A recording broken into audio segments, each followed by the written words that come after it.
tickets. From this book called Reflections, Daily Reflections. Something people do. They look at a statement every day and they, contemplate it during the day. So this was accepting success or failure. It says, furthermore, how shall we come to terms with seeming failure or success? I want to just stay right there. Yeah? It doesn't say, furthermore, how shall we come to terms with failure or success? It says seeming failure or success. Yeah? This is the key of perception, The alcoholism skewers your perception. Yeah? Your perspective gets shifted, and you take it to be the God-honest truth. Yeah? You think what you're seeing is what's being seen, is truly that. But it's all based on seemingly. So in the first one of the forwards of the big book, they talk about we are 100 men and women who have recovered from a seemingly hopeless state of mind and body. So, hopeless state of mind and body, there'd be no recovery from. Yeah? It would be hopeless. So you might as well get loaded because it's hopeless. That's how I lived out there. Because I took it to be a hopeless state of mind and body, and I was just going to stay as loaded as I could, as long as I could, before I got institutionalized or sent to jail or died. That's basically the drive. But it was all rooted in that hopelessness. And yet, he's stating a fact that it was seemingly hopeless. And seemingly means it appears to be true or false to you. So the falsehood or the truth of anything is really based on your truth or falsehood. Yeah. It's where your mind is resting. That's where the meaning is going to be given from. Things aren't giving us a meaning. We're giving them a meaning. Yeah. So it says a seeming failure or success. Because like you come into recovery and you have a big story about the worst thing that ever happened to you. Let's say, getting arrested or something. For me, getting run over by a car. So you have a story that this was the worst thing that ever happened to you. And you're going on years and years stoking that story, getting auxiliary stories to support that story having this huge influence in all your other stories. I can't go out with shorts because of my leg, and da-da-da-da-da. You know what I mean? Can't run anymore, blah, blah, blah, blah, blah. And so then you come into recovery, and what happens? You stay in program for a while, and your perspective, your perceptions shift a little. Your mind shifts a little. Then suddenly it hits you that thing that was the worst thing that happened to you was the best thing that ever happened to you. Yeah. That's an extreme demonstration, from worst to best. Yeah. So there's the worst thing that ever happened to me, and for years it was the worst thing that ever happened to me. Suddenly, did it change? Did the worst thing that ever happen? Did that night I got run over a car change, and I actually didn't get run over by a car? No, all the seeming facts are the same. Yeah, that's what happened, but how it's being held or the meaning it's being given has shifted. Yeah, that's it. That's the activity going on all day. Is you and I are giving everything all the meaning it has.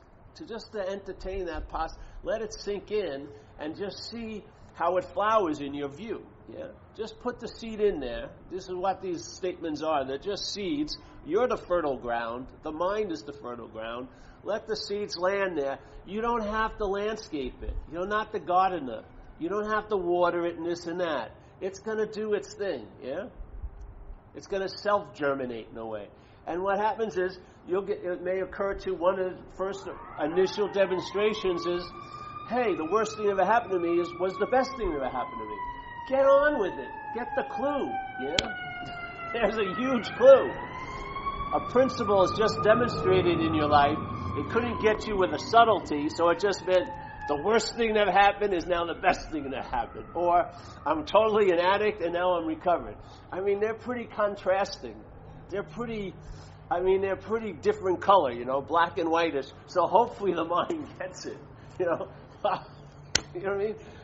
Was I that addict and am I the recovered person? Or I wasn't the addict nor the recovered person. There was addiction and recovery going on. That's what's happening. Yeah? The mind was entertaining addiction, and that's what was going on. Now it's entertaining recovery, and that's what's going on. The story of being the one who's addicted and the one who's recovered is an afterthought. It's not what's compelling or moving life. It's an afterthought. The movement of life has already been generated. It's going on. Yeah? There's recovery going on. That's what's happening. Now, when the recovery is going on, there's a mental story that I'm the one who's in recovery, I'm recovering, I'm the recovered one, they're not the recovered one, I am, all this stuff. And our interest and attention tends to go in that way because it's about us, yeah? All those stories are about the you that you're not. And that it holds a shine to it. We give it the shine, yeah, by our interest, but it seems like it's shiny. It's about me. And when something's not about you for a while, you sort of get bored sometimes with it, you know? You want something to be about you a lot. Yeah? So here you go. It says, all right, we are 100 men and women who recovered from a seemingly hopeless state of mind and body. The definition of seemingly, it appears to be true or false to you. Yeah? It can't appear to be true or false. It needs a you to appear to be true or false too. Yeah? So the you is what gives it the meaning of being false, and also the you is what gives the meaning of being true. Where can it get the meaning of being true to give it to that? Unless it is the truth. Yeah? Unless somehow or another, no matter what you're thinking or feeling about yourself, somehow or another, you are the reality. Yeah? The reality is demonstrating itself through us. Yeah? And the reality, moving through this, goes either or, yes or no, true or false. That's what it does. It gives meaning to things here. Yeah? So, it could give meaning like the worst thing that ever happened to me, and then it's the best thing that happened to me. That's a pretty damn good demonstration. You could get the whole enchilada just by seeing that, because that's what's going on all day. Yeah? So, today I'm not feeling good. This is a big problem. I'm feeling good. It's not a problem. The next day I'm not feeling good. It's a problem again. What the hell is it? If it had a reality, the reality would be stable and it would be a problem. Yeah? A problem, a problem, a problem, a problem, a problem, a problem, a problem, a problem, a problem. Yeah? But it fluctuates and it can do it in 5 seconds. Problem, not a problem. Problem, not a problem. It's so fast sometimes that you can't keep up with it, you know? Just like in people's experience in recovery, the big sense of being free in recovery is not from drinking and drugs. That's an aspect of it. But free from the bondage of self. That's what it states. Yeah? Please relieve us of the bondage of self. So here's the mind playing this game again. 10 o'clock in the morning, it's feeling pretty good. It's at that point, it's in the experience of being freed from the bondage of self. 10:05, it's now bonded to the idea of being a self. Yeah? Actually, here it is. 10 o'clock, there's the feeling of being freed from bondage of self. 10 o'clock plus 30 seconds, the selfing has claimed it. Now it's you that's freed from the bondage of self, which lends to the experience of being up the ass of self again. That's really what happens. Yeah? And it goes on and on like this all day. Yeah? Did you? All based on not your state of being, but your mental state. Yeah? The mental state becomes the dominant theme setter instead of the state of being the dominant theme setter. Yeah? So, it says, all right, seemingly hopeless state of mind and body. And then this is a simple example. He's just talking about, furthermore, how shall we come to terms with seeming failure or success? There's no way in hell he needed to use that word seeming there. He could have said, furthermore, this would be much more therapeutic. Furthermore, how shall we come to terms with failure or success? Yeah? All right, let's get down with it, man. Failure or success, two different things. I want to be successful and I don't want to fail. Yeah? But he states it before seem. It's seeming failure and success based on your condition. When your conditions changes, the thing changes. Why keep that as a random event that you never acknowledge the principle in it? Why do you want to keep going like that? Living in the dark, basically, and not seeing how life actually works here. Yeah? Once you see in the consequential levels the principles that run the consequential level, now you're moving to a different level of not just experiences based on the mental whims and conditions, but a sense of, or a state that can stabilize. So instead of being in the act of surrendering and then forgetting to surrender and then surrendering again and then taking it back, which goes on and on and on, you stay in a state called surrendered. It's just a done deal now. You're not in the freaking activity of taking back a topic because it's important to you, because you know what happens when you do. That topic, you think you want to own someone, it owns you. Yeah? Just see it in the thoughts. If the thoughts are held as yours, the thoughts own you now. Don't they? They're driving you crazy, aren't they? They dictate how this day is. I don't care. You can have the greatest session, surf session, this and that. It can be overridden by 3 thoughts. You know? Wasn't enough. You know what I mean?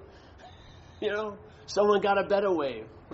The simplest little trigger can change the meaning that's being given to that event. Instead of, let's say, emphasizing or making available an ease and comfort, it's used to actually stir up the pot and produce more anxiety. Yeah? Even when you get introduced to peace, when you use it to measure if you're peaceful or not, it's not promoting any relief in you, it's promoting agitation in you. Yeah? It'd probably be better if you never heard the topic of peace. You would probably have been more at peace by not hearing about peace than you are by hearing about peace. Yeah?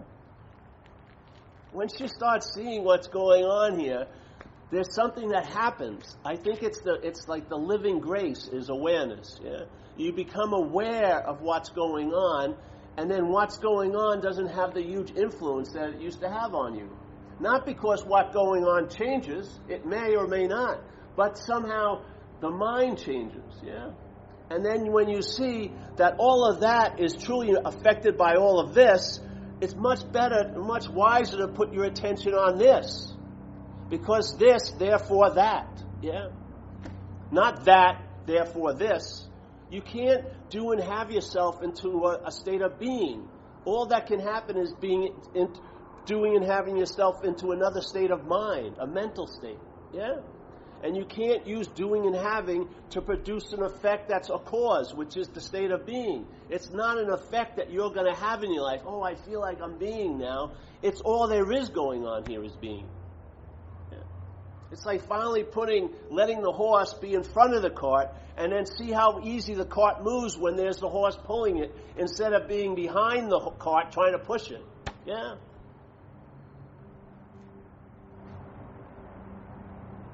I don't know. I share this because this is what frees me. I hear a little something and it triggers an incredible relief and release.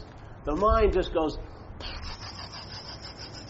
That word seemingly had such a huge impact on me because it explained a whole lot of what's going on here. Because I couldn't see. How can I pin something down as the worst thing that ever happened to me when it doesn't stay the worst thing that ever happened to me? How can I say that's real if it changes its reality all day? Because it's not changing its reality. My mind is giving it the reality it has, yeah, based on the condition of the mind. And we've realized from our own experiences, and especially an extreme example of living under the yoke of alcoholism or addiction, we see what a life run on self-will looks like. We see that self-centeredness, self-obsession is the root of the problem. We see all that. Yeah? Yet, it's like becoming a professor of holes. It's not leading us from falling into the holes anymore. It gets co-opted into a form of self-knowledge, which screws you even more. Because now you know why you're screwed, but you're still screwed. The whole point of drinking was you knew you were screwed or anyway. You just didn't want to recognize you were screwed for as long as possible. Now the knowledge is causing you to realize you're screwed. That's the last thing you wanted. Unless it could change, why does someone want to know they're screwed if there's no possibility of it changing?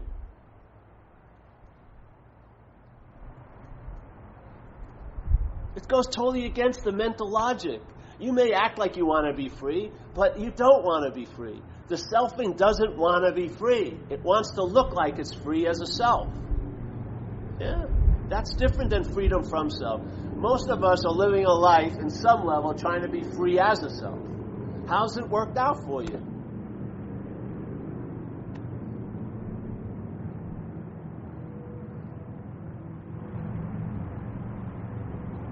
It's a simple shift to freedom from self.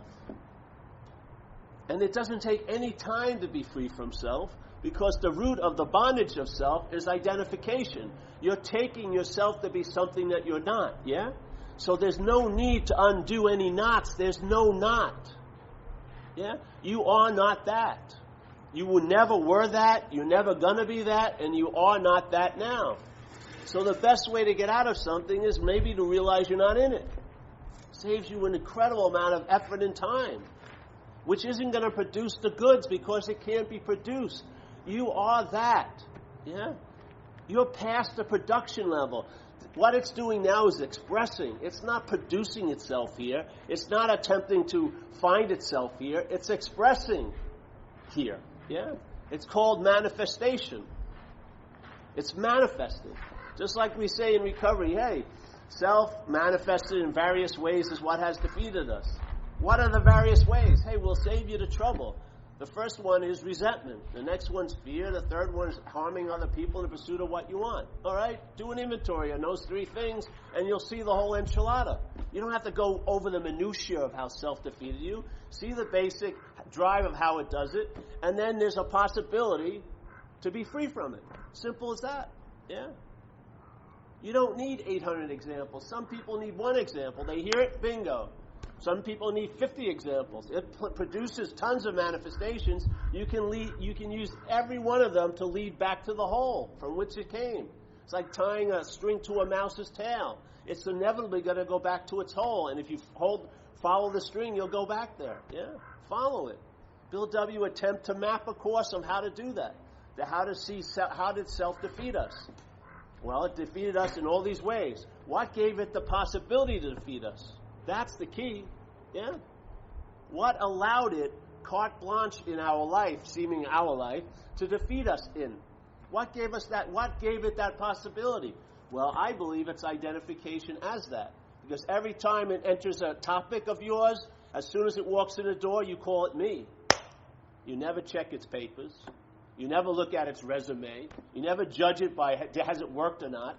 It gets carte blanche to enter your relationships, your financial concerns, your health concerns, because it's me. Yeah.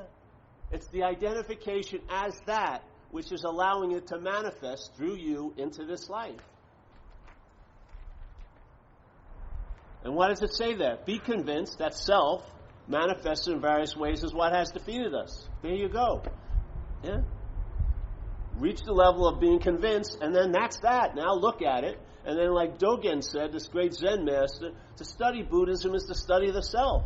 And to study the self is to forget the self. Because if you study the self, you will forget it because it's not you. Yeah? If you study as the self, every time you study about it is going to be remembering it. But if you study the self, and see it's not you, what happens? For me, I lost interest in it. I lost interest and attention in it. I could give a shit about its stories anymore because they weren't me. Yeah? That was it. And then suddenly what happened? A whole new vista of peace and possibilities arose seemingly out of nowhere with no thought or effort on my part. I didn't beseech it or provoke it or call it forth. I had no idea it was a possibility until it showed itself. Where? Through this life. Yeah. I learned about it through finding out. And then I learned about selfing by watching others who seem to be the mind's engaged in the activity of being a self, seemingly, and I see what it's producing. It's manifesting in various ways and defeating them in this life. Yeah. There's not 8,000 crooks. There's one crook. And it's not even a crook. It's a parasitical movement. And if you want to call separate things, it's taken all of these hosts, yeah? It's taken all of us, and it's using us for transportation. It's using you to express itself through. Yeah? And every time it expresses through us, I bet you, as the afterthought, the you that you feel you are, will claim it to be the one that's doing it. That I'm the one who flipped out. I'm the one who did this. I'm the one who's thinking that. I'm the one who's feeling this. This is called the bondage of self. It's not like you were bonded in 1985 in Spokane, Washington. You know, a date, they put a little lock on and stuff like that. It's an activity of mind, yeah? If you're identified as this long-lasting, independent, separate entity, you are now the petri dish of bondage of self, and that petri dish is going to manifest the situations, the takes, the feelings, the actions, the decisions that will defeat you in this life. It's as simple as that. Yeah. If it doesn't have the petri dish to grow, it can't grow, it cannot manifest. It has to have the petri dish. And the petri dish is you and I, the mind, entertaining this incredible impossibility that it's a long-lasting, independent, separate entity, a body. Yeah? Who's the thinker, the doer, the haver, the feeler, the mover, the shaker, the alpha and the omega. Yeah? You want to call it playing God, it suits it pretty well. And in that playing God, you're defeated by that act. What's the biggest defeat? Is that in the remembering of what you're not, you seemingly forget what you are. That's the biggest fucking loss. Yeah? Then you make it, then all you got to go with is concepts about it. You think you know what it is, what awakening would look like, or enlightenment looks like, and this and that, you know? I had this guy on, somebody sent me a thing through Facebook. Never even, I have all these friends on Facebook, I don't know any of them. And it seems like this man has been giving like spiritual tidbits on Facebook, and he's been severely attacked by other people who think they have a superior understanding. And he had this like a blanket statement he sent to all these people that are on his list, or my list, whatever. And it was 3 pages of this poor guy getting attacked by these pseudo, like, Advaita or non-duality Pharisees, basically, because he's not clear enough. And this poor dude, all he wanted to do was probably be of help. He's just been whacked completely on social media. I said, Jesus Christ. This is not about being right. There's no levels of hierarchy. It's about having an ease and comfort in your own skin right now. Yeah? So that you can more easily navigate today. Yeah? And actually be rooted in the fact that this is the only thing that's going on, instead of being unrooted and being taken by seas of the past and the future fucking all day. Yeah? You're never even locating in the right harbor that you're planning your journey from. You're assuming you're somewhere that you're not all day. It's so much simpler. Yeah.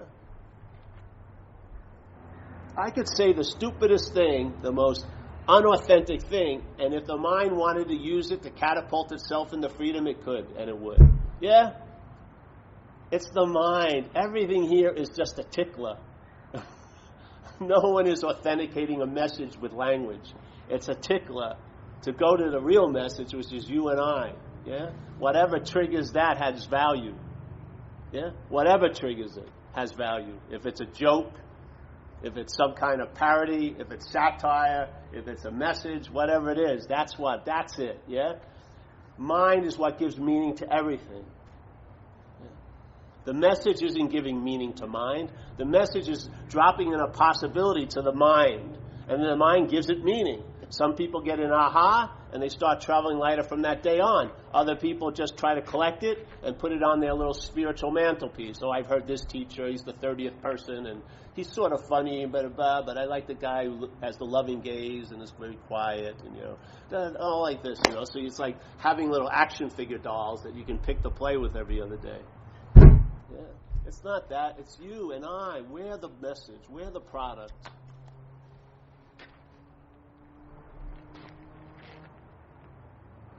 If somebody left here and said, that guy Paul is something else, you missed the whole fucking point of the message.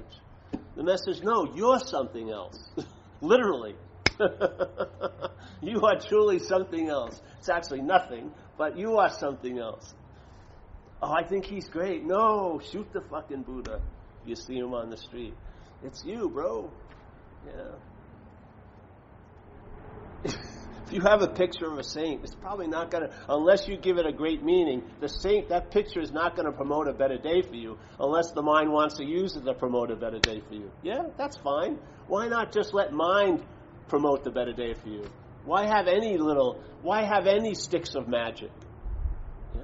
Why not just rely on the true essence of mind, the nothingness, The always available at all times, because it's not of time. It's of timelessness. Yeah?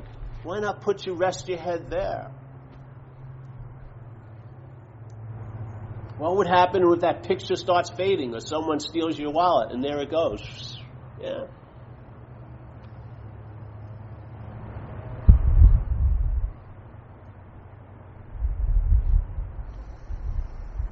Yeah. I felt sorry for this guy, this Facebook dude. To have to put like a 3-page disclaimer, that's way too much work for me. You know what I mean? I just don't even put anything on Facebook. What do you think that's well, I guess mine can use it as anything it wants, but I swear, I don't think that's where the spiritual debate should be held. It's insane. Come to a live meeting. Yeah? Feel the energy of the space. Look at the sky. It's a perfect example of our own mind. Totally empty today. Yeah, not a cloud to be had. There's not a bird right this second flying in it, and there's just this pulsating center of light right there. Yeah.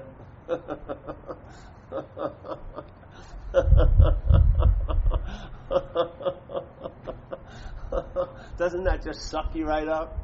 To me, it's just unbelievable.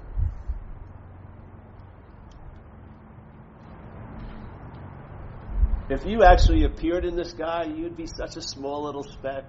Yeah. You'd be not even noticed. The only thing that maybe draw your attention to it, it was about you. Anyone else who was looking at you as an object, you wouldn't even see it. You know what I mean? Just see me? I'm right there. No, I can't see that. I can't see you at all. No, right there. No, I can't notice you. I don't see you.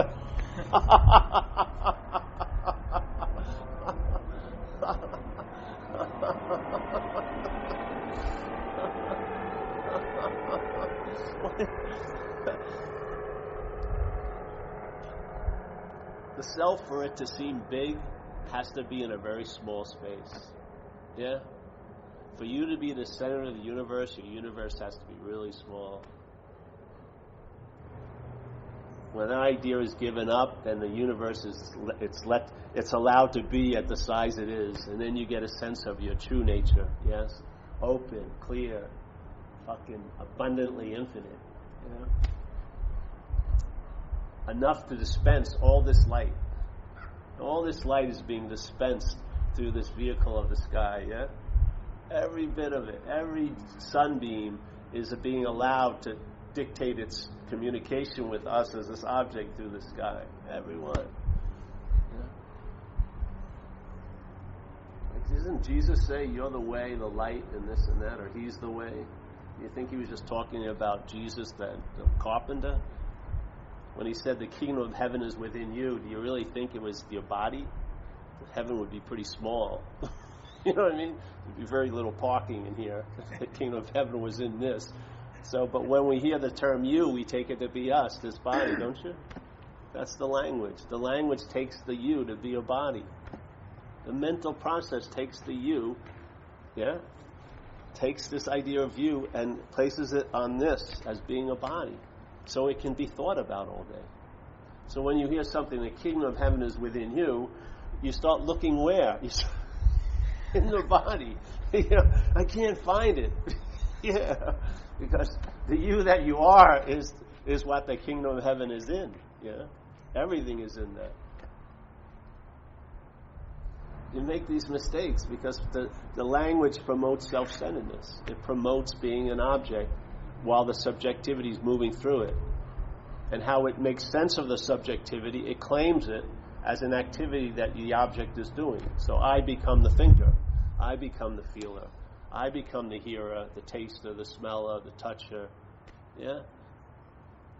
And then, once you own the thoughts, they own you. Once you own the feelings, they own you. Once you own the actions, they definitely own you. Yeah? Everything you touch and claim ends up being the activity of how the facilitation of you being claimed by the selfing occurs. Every one of them. Every thought is held as being yours. It's using every thought to facilitate the bondage of self. It's using every feeling held as your feeling to facilitate the bondage of self. It's using every vision that you think you're having to facilitate the bondage of self. It's a constant claiming, a constant advertising campaign to keep the mind, through interest and attention, engaged in this act of being identified as what it's not. Yeah? The glue has to be applied all day because it can never truly bind. It cannot happen. But if you apply it all day and you look at it after a while, it seems like it's happened. Yeah? If it goes fast enough, it seems like it's that. Yeah? Apply. Every thought held as mine. You don't even see it as a thought. You never even see the thought that I'm the thinker, ever. You very rarely recognize it. But you recognize the thoughts that you've been the thinker of. Yeah? You never recognize the feeling of being the feeler, the haver, the doer, the one who's receiving the feeling. Very rarely do you recognize that, but you recognize all the other feelings from there. You recognize all the other feelings from the feeler. You recognize all the thoughts from the thinker. You see it? It's been a heist. What life was telling us is now muted, and now we're listening to the mental story. Yeah? What life is telling us all day is now muted, and now we're listening to the mental story about it. Yeah? Check it out. See it for yourself. See the difference between a thought and your thought. Yeah? Let's say in someone who loves you or you love them, and they're totally flipped out, and they're trying to express maybe that you're the cause of it, but you have a distinct separation from them because it's their thoughts. Yeah? Yet, if you held the same thoughts about them, you'd be infuriated they weren't understanding you. Yeah? You don't. What's the difference? I see them as hers, and I'm looking at from their mind. That's the difference. Yeah? All day. All day. So what happens when you do service and you get out of self? Your mind gets disengaged by that activity. You're not remembered, and in the forgetfulness of self, you feel fucking pretty good. Yeah.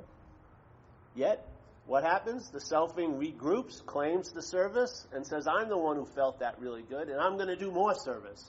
And so now you become a great servicer, or a great sponsor, stuff like that. And now the sponsoring is being used to facilitate the bondage of self. Now the service is being used to facilitate the bondage of self. Yeah, just like that. Heist gets regrouped. You catch it you catch it with its hands in the till. And yet immediately thereafter you forget and its hands in the till again. It's just unbelievable. Yeah? You see it all in a split second, and then you forget it in a split second. Yeah? And then the heist continues on and on and on and on and on. Yeah? And you have a whopping story to tell. You've got a lot of adversaries in it, a lot of protagonists, a lot of antagonists, a lot of reasons why things didn't go well, and a lot of reasons why things did go well. And it's a big fucking huff and puffing story.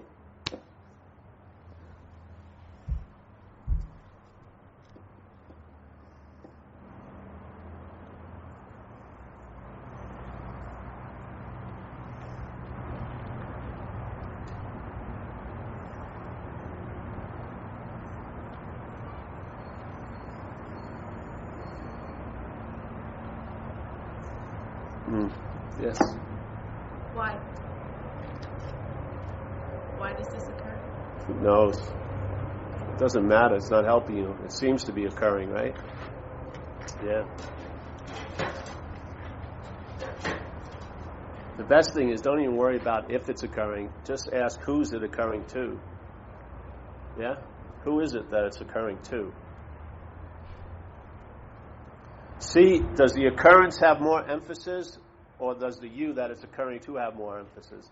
I guarantee you'll see this is the weightier one. Why waste your time here when this is what's distributing the weight? Yeah? Why? Why try to lessen the load that you put on the truck? Yeah? Because if a car comes by, you'll put a load on that. Sports car, a load on that. Sailing boat, a load on that. This is what's giving the load, not the sailing boat, the sports car, the car.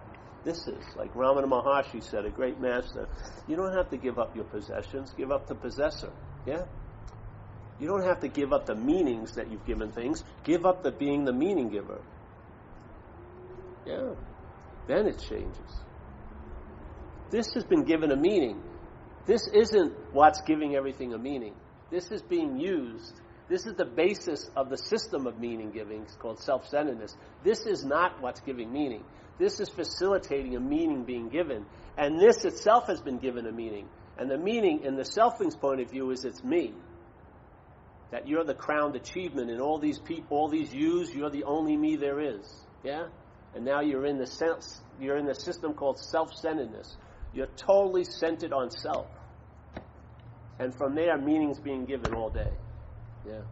So how do you just give up that sense of self? You don't give it up. Realize you're not that. Then there's no need even to give it up. Just question it. Drop it in. Let's say if you're worrying about next week, don't put the emphasis on what you're worrying about or the length of time you're worrying about it, but who's the worrier? Ask a very simple subjective question. Who's the worrier about next week? That's what's giving the importance to next week. Next week is not giving itself importance. It's not happening. You are. Yeah? Change that. See if this is solid. If it's not solid, it could be different. And I found it definitely can be different. Yeah? I found the real relief came not from freedom as a self, but from self. Yeah? And all I did was hear this message in a different venue. It came in, and I entertained the possibilities that ensued. And there were many possibilities that ensued, which was one of the first big statements I heard was from the Course in Miracles, this thing called Lesson 2. And it was, you and I give everything all the meaning it has. That was an incredible bitch slap for me. And it still is for now 20-something years. That opened up unbelievable activity in mind. Yeah? I've given everything all the meaning it has. Instead of having all my attention on getting all this together, I withdrew and moved this way and saw in the admittance that this is not together, that I'm totally overwhelmed, that I'm not managerial quality. That's how the outside got together. Not by my managing it, by my realizing I'm not managerial quality. Yeah? That's when the relief started to occur. Before that, it was all therapy in some level. I was trying to massage the self into being a better one. I massaged it by sitting 13 hours a day. I massaged it by letting things that weren't supposed to be nice. Give me permission to fuck up. And all this working, and yet the clenching or the contraction of selfing was still there. Just surrounding anything I came in contact with, spirituality, just claim the fuck out of it and neuter it. Yeah? I heard this message, it changed everything. Because something happened. My mind, this is the one seed that really germinated. And it's been blossoming ever since. To me, I call it like an unspoken yes or the last answer or whatever. But this is the one that did it, so to speak, Did what didn't need to be done. That's what happened. It did what didn't need to be done. Then I was freed from the need to be liberated. Hallelujah. Yeah? I see this commercial, Lowe's department stores. It says, I think I got it right, never stop improving.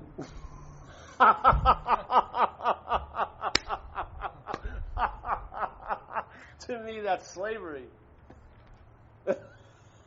Never stop improving. Fuck it. Put the rock down, bro. Put the rock down. And the best way to put the rock down is realize you never picked it up, actually. That's the best way. Because if you put it down, you're definitely going to pick it up. If you give yourself the ability to put something down, you've also given yourself the ability to pick it up. That's not work. That does not work. You realize I cannot be in something, therefore there's no need to get out of it. Hallelujah. That works. Takes no time. Yeah? That's what I'm saying. There is no stable, real reality called self. It's a mental activity called selfing. Yeah? And we're bonded to the idea of that selfing, the idea that's presenting, because we take it to be us. Its glue is identification. Yeah? So even if it's the worst shit that ever happened to you, you're paying tons of attention to it as if it was the best shit that ever happened to you. Because it's not about worst or best. It's about you. It's about you. Yeah? That's what's intriguing us and grabbing our attention. And if our attention is enslaved to that idea, it's not here to enrich our life today. Yeah? Because selfing doesn't live here. It lives in the time. It's all about what you were and what you're going to be. Very rarely about what is now. Yeah? And then you're enslaved there. You may not even want to think about, you may not even want to pay attention to thoughts about the past, but you can't help yourself. You have no power in that situation. You've been co-opted. You've been taken over. Yeah? So now you're enslaved to the ideas of how you were and enslaved to the worries about how you're going to be. And it's affecting how you seemingly are now. Yeah? I'm telling you, ultimately, it cannot affect how you are now. What you are is not based on conditions. It outshines conditions and circumstances. So it's not being matured or formed or stinted by circumstances and situations unless you believe those circumstances and situations have the power to do that. That's the only way it can come to pass. Yeah? You have to be in cahoots. You have to give what isn't real the seeming reality it has. You're the only reality there is, you and I. Not as Paul and Tony and John C., but as mind. I don't even like as mind. It's not a thing, as mind. This is why we do these talks, I believe anyway. They're like reminders. And that's all the mind needs occasionally. It needs a couple of reminders. This week things will probably pop in you. And you may see things differently, a few here and there. Yeah, come back, listen to another talk, and cook it up, see what happens. And then let's say a thought, the difference between a thought and my thought is huge, what can you do? Can you stop the thoughts? Probably not. But you can definitely question the my that occurs. Yeah? Because you can actually study that and see, this is presupposing that I'm the doer of something I have nothing to do with. Yeah? How could that produce good results? If something seems to be driving me crazy, which is the thoughts, what's allowing that to happen? Isn't the thought, it's the mind. Yeah? I can question that. Yeah? Am I the thinker? Find out. I found I'm not. And when I realized I wasn't, the thoughts had less power over me. Because the power they were lording over me was my own power that I was freely giving to them through the identification as being the thinker. That's what. I own something, it owns me. Yes? I own something, it owns me.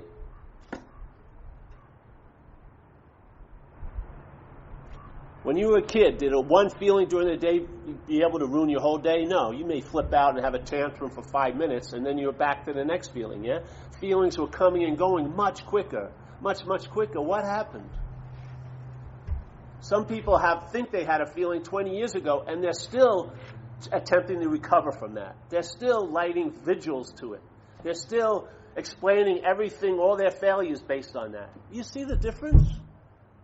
When you're a kid, a feeling's a feeling. When you get older, they're your feelings. I shouldn't be having feelings like this. When you were a kid, did you ever have that thought come by when a feeling came?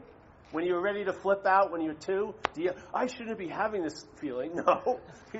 The flip out just occurred quite easily. Yeah? And then it disappeared quite easily.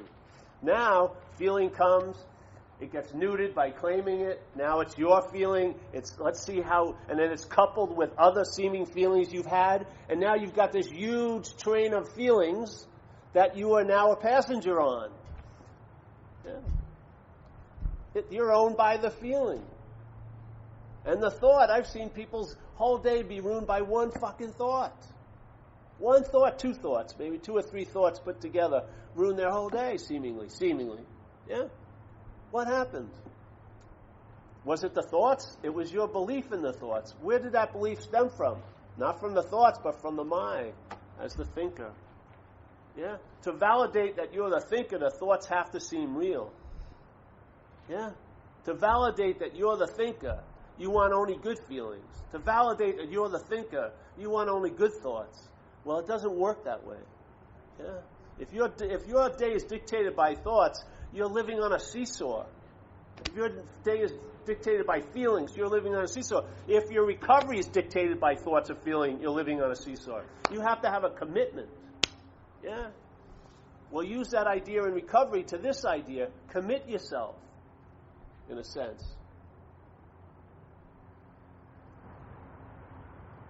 Yeah.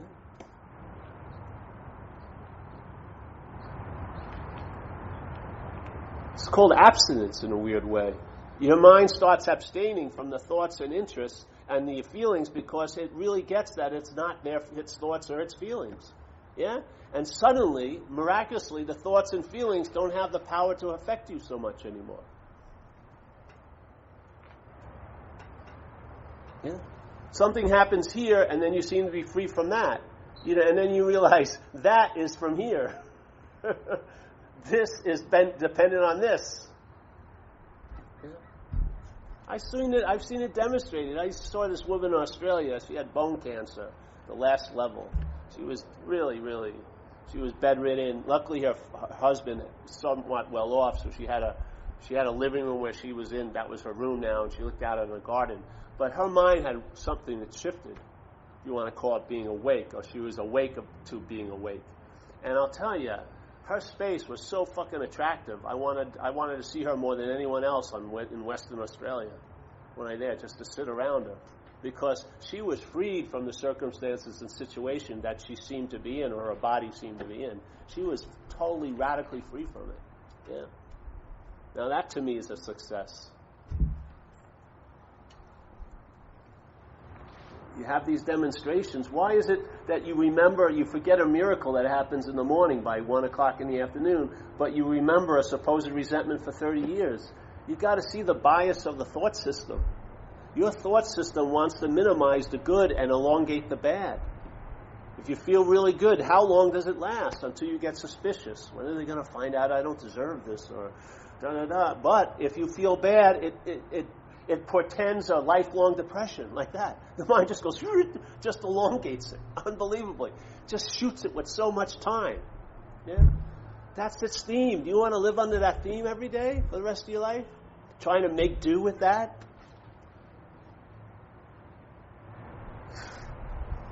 It's slavery, big time. And there's a possibility. The freedom lies right where the seeming slavery is occurring. And it's only seemingly so. The slavery has its slavery based on you. You cannot be enslaved unless you're a willing. Yeah? So, yeah.